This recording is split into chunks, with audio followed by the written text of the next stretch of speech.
This was literally only 200 pages and it was spicy, okay?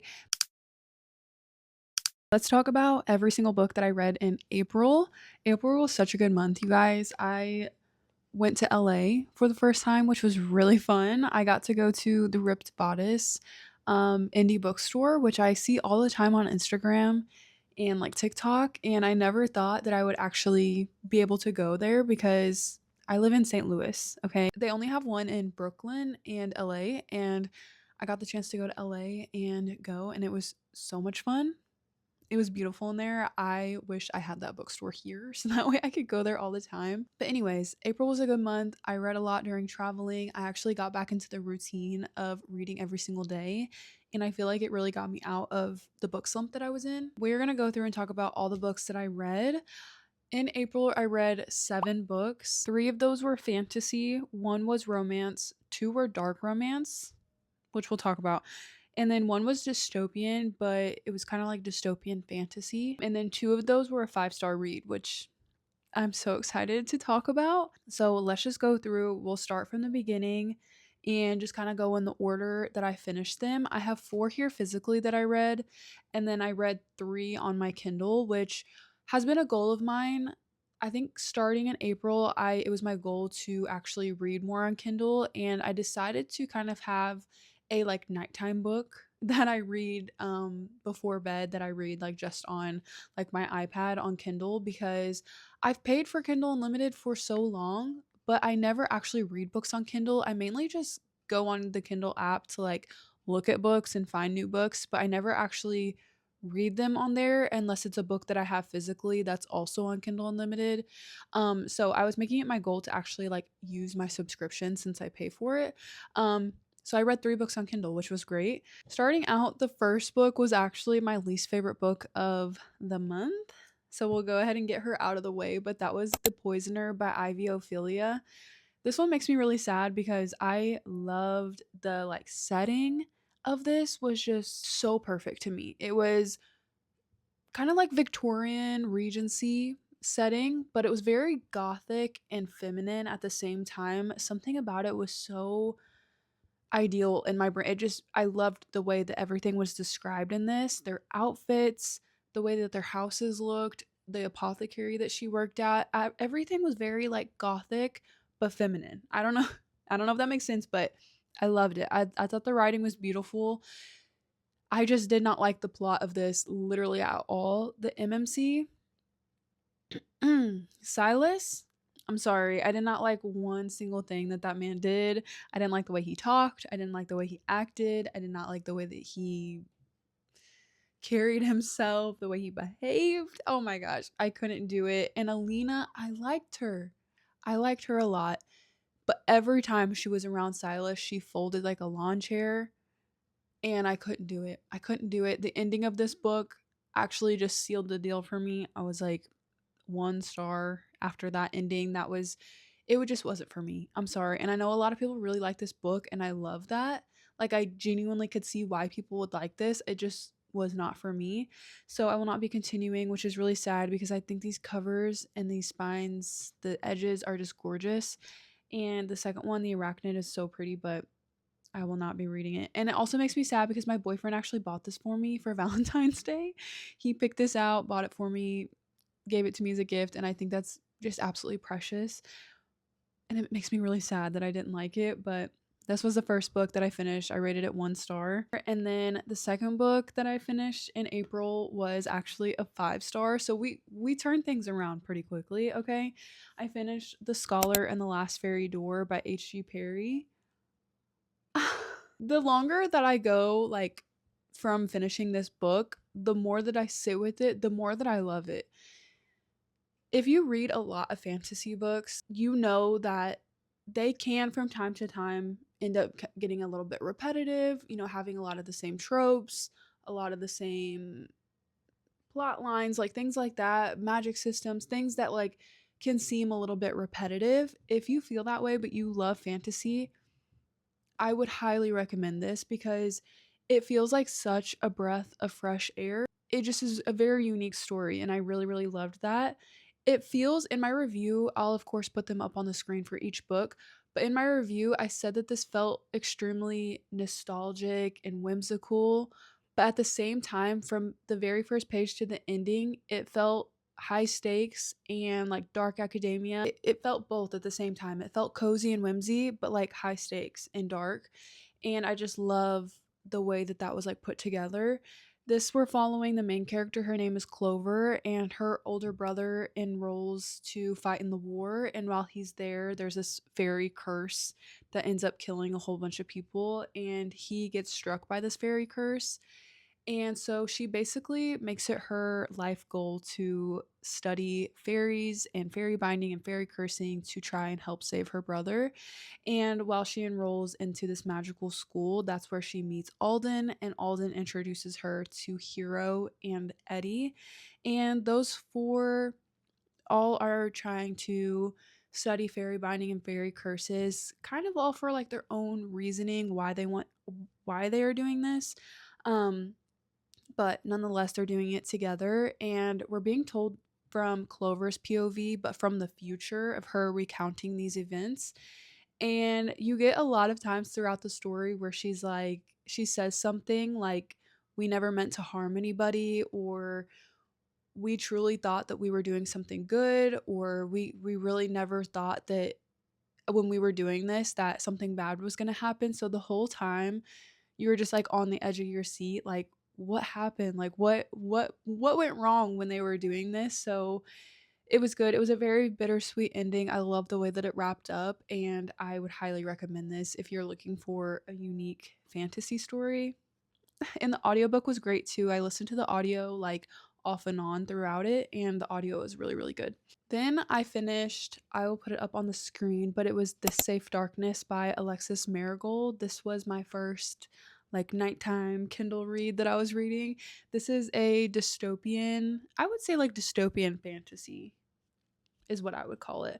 But in this, we're following Orel, and in this city, they basically all live underground because there was a war between them and what they call the souls.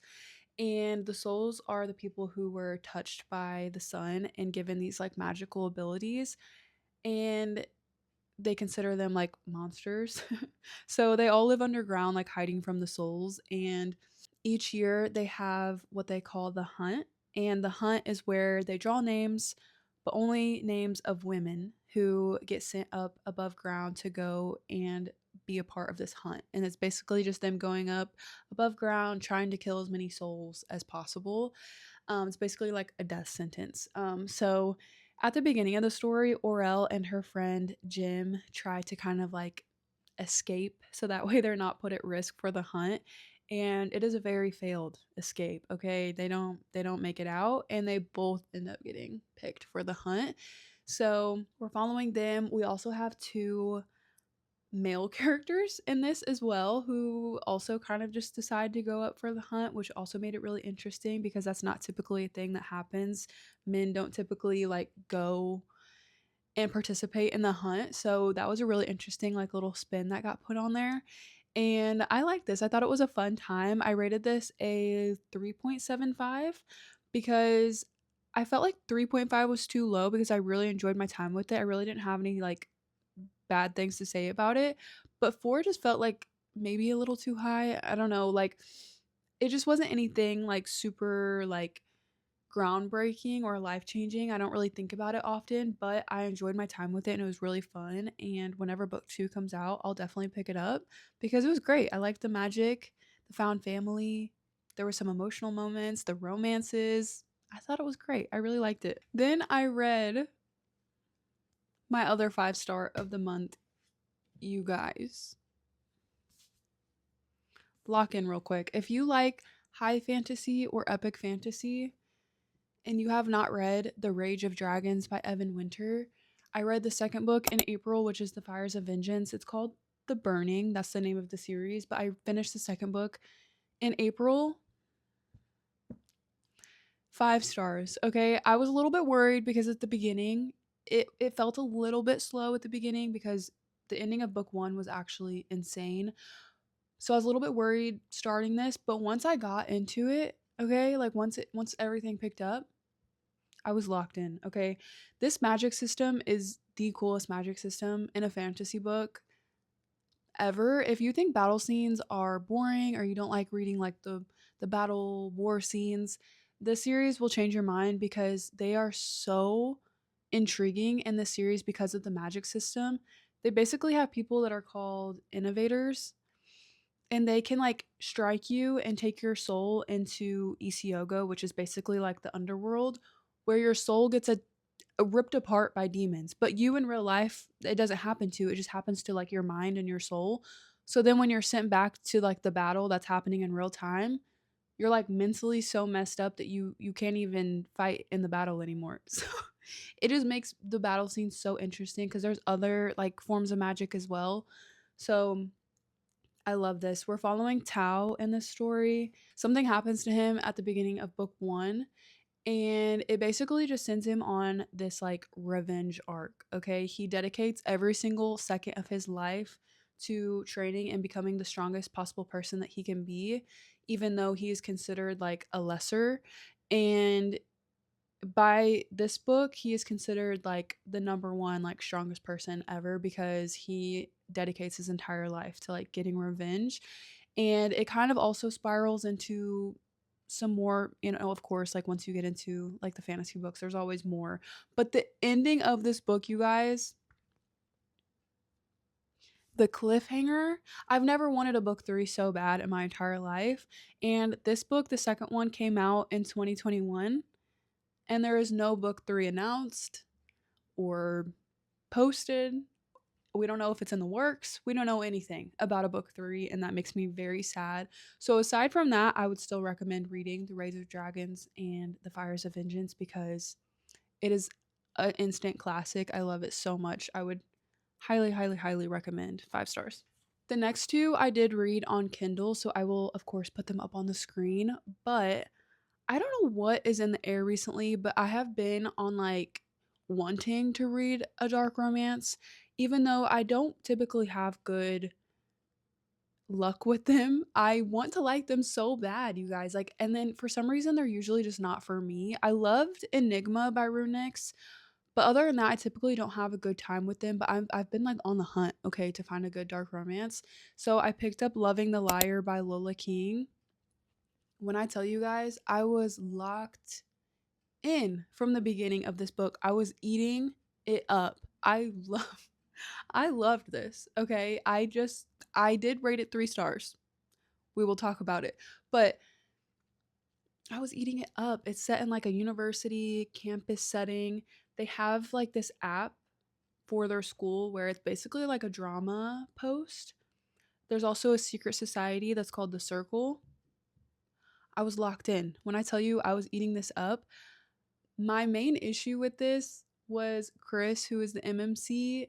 He did some heinous shit in this book, okay? Like, there were times where I was reading. Okay, I'm getting ahead of myself. At the beginning, he did some things that I was like loving. Okay, I was like, that is so hot. I love that he's like dark and mysterious, but he's also like very caring. Like, he cares about her so much. Like, he is doing some questionable things, but I'm here for it. And then there was just some things that he did that I was like, I simply can't look past that. Okay. I would have preferred, if you've read this book, the scene where she gets punished in front of like the members of the circle, essentially. I would have preferred like the Zayden Ryerson scene where he like comes in and like kills everybody and like breaks her out, you know? That's what I would have preferred. And I was very uncomfortable with what happened instead. Okay, I didn't like it. I didn't like it at all. Ooh. Ooh. And then there were just a few other things too that towards the end I was like, and we're just gonna move past that.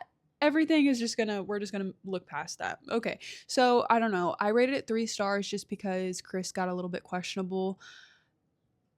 Ella was like fine. I liked her again. Like at the most of the time, I really really liked her. She was just a tad bit annoying sometimes, but whenever I need another palette cleanser, I will definitely be reading books 2 and 3 because again, I'm locked in. Okay, just because I rated it 3 stars does not mean that was bad. Because when I tell you I was entertained, I was entertained. I binged this book while I was in LA. Essentially, every time we had some downtime, I was picking up my Kindle and reading it because I was having such a good time. So next, on the way back home, I had started reading this book earlier in the month and then I finished it on the plane ride back home. But that is The Close Up by Kennedy Ryan. Y'all, Kennedy Ryan can do no wrong in my eyes, okay? I love that woman so bad. She's actually coming to St. Louis for the release of Score this month, and I'm considering going, even if it's going to be by myself, because I just love her so much. I need to like look at her and just be like, that's what I need to, you know? So anyway, I read The Close Up. This is essentially a novella set in like the Hollywood Renaissance series. So it's set between Real and Score, but it also is like a Hoops novella as well because the MMC is from like the Hoops world and all of his friends are the people like from Hoops. So like Keenan and Lotus and Iris and August, like all of them are in this as well. So it's a really, really cool like crossover between the two series. This was literally only 200 pages and it was spicy, okay?